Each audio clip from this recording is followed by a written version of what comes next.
nakakaaliw, nakakatindig, balahibo.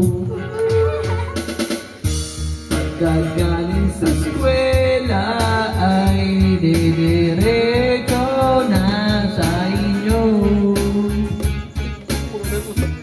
at buong maghapon ay tinuturuan mo ako.